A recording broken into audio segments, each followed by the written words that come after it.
અમરેલી જિલ્લા પોલીસે દીવથી આવતા અને સ્થાનિક નશાખોરો સામે કડક કાર્યવાહી કરવાનો નિર્ણય લીધો છે। 31મીની ઉજવણીને ધ્યાનમાં રાખી જિલ્લામાં પ્રવેશવાના તમામ માર્ગો પર બપોર બાદ 17 ચેકપોસ્ટ કાર્યરત કરવામાં આવશે। ડીવાયએસપી કક્ષાના અધિકારીઓના નેતૃત્વ હેઠળ પોલીસ નશો કરીને વાહન ચલાવતા લોકો સામે કડક કાર્યવાહી કરશે અને ગુજરાતમાં શાંતિપૂર્ણ માહોલમાં ઉજવણી થાય અને નશાખોરી અટકાવવા માટે આ આદેશો આપવામાં આવ્યા છે। અમરેલી જિલ્લા પોલીસ વડા સંજય ખરાત દ્વારા એક્શન પ્લાન બનાવવામાં આવ્યો છે।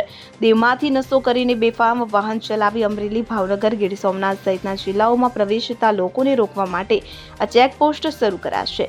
આ ચેકપોસ્ટમાં ધારીના દુધાળા, બગસરાના માણેકવાડા, ખાંભાના ખડાધાર, વડિયા નજીક ચોકી 4 રસ્તા, લાઠીના ચાંવડ 3 રસ્તા, બાબરાના કોઠડા પીઠા, દામનગર નજીક નારાયણનગર ચોકડી, લેલિયા ભોરિંગડા ચોકડી, સાવરકુંડલા રૂરલ, વીજપજડી ડુંગર નજીક દાતડી, માંડળ અને નાગેશ્રી નજીક ટીંબી સહિતના મુખ્ય સ્થળોનો સમાવેશ થાય છે। રાજુલા, જાફરાબાદ અને પીપાવાવ પોલીસ પણ નેશનલ હાઈવે પર સઘન વાહન ચેકિંગ કરશે। અમરેલી જિલ્લા પોલીસ વડા સંજય ખરાતના સીધા સુપરવિઝન હેઠળ એસપી જયવીર ગઢવી અને ડીવાયએસપી ચિરાગ દેસાઈ સહિતના ઉચ્ચ અધિકારીઓ આ કામગીરી પર દેખરેખ રાખશે। તો local crime branch, special operation branch અને તમામ પોલીસ સ્ટેશનના અધિકારીઓને એલર્ટ રહેવા સૂચના આપવામાં આવી છે।